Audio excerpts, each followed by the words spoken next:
Which of the following is true about nominal data values? Nominal data values scale of measurement का एक term है।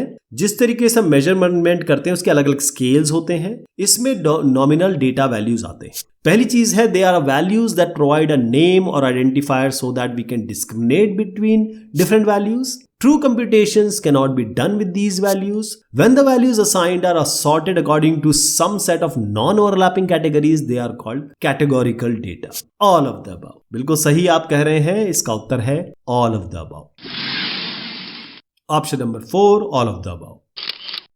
Measurement of scales या scales of measurement में सबसे पहला जो स्केल है वो है नॉमिनल डेटा। ध्यान रखिए कि पहली चीज तो ये क्वालिटेटिव है, इसका मतलब इसमें कोई भी नंबर नहीं आएंगे। अब आपको एग्जांपल देता हूं कि पूरे विश्व में कितने मेल्स हैं, कितने फीमेल्स हैं, तो ये एक अलग ग्रुप बनेगा, ये अलग ग्रुप बनेगा, दोनों के बीच में कुछ नहीं है, कॉम्बिनेशन या फिर कोई भी ओवरलैपिंग एरिया नहीं है।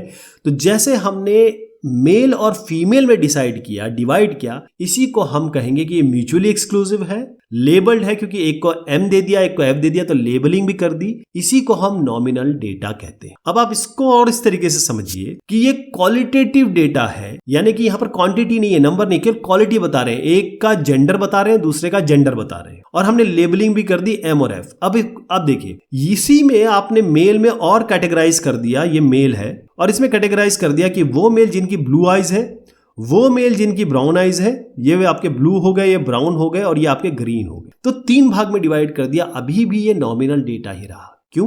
क्योंकि आपने यहां पर लेबलिंग कर दी है और कहीं भी नंबर नहीं दिया। आपने नहीं बताया कि 100 है, 200 है, 500 है, यानी कि न्यूमेरिकल वैल्यूज हम इसमें नहीं देते, हम केवल कैटेगराइजेशन करते हैं या जो पूरा एरिया है उसको डिवाइड करते हैं डिफरेंट कैटेगरीज में। इसीलिए ये कैटेगरीज में बनता है और कोई भी ओवरलैपिंग नहीं होती, आपस में जुड़े नहीं होते हैं, कोई भी पॉइंट मतलब डिफरेंट, बिल्कुल डिस्क्रीट इनका डिफरेंशिएशन होता है। अब अगर आप देखें कि इसको हम डिफाइन या डिसाइड कैसे करेंगे, देखिए यहां पर एक एरिया दिखाया है यूनाइटेड स्टेट्स का मैंने। अब इसमें कहां पर कौन कौन सी पॉपुलेशन रहती है, जैसे ये जो ग्रीन देख रहे हैं ये हिस्पैनिक है, ब्लैक आप जो देख रहे हैं वो यहां रहते हैं। इसका मतलब ये है कि जो अलग अलग कैटेगरी बनाई है ये नॉमिनल डेटा है, कहीं भी नंबर नहीं बताया गया और सबकी बिल्कुल सेपरेट बाउंड्रीज हैं, ये इंपॉर्टेंट है। जैसे आपने कहा कि विश्व के सारे एयरपोर्ट्स, तो एयरपोर्ट का आपने जैसे ये एक नॉमिनल डेटा बनाया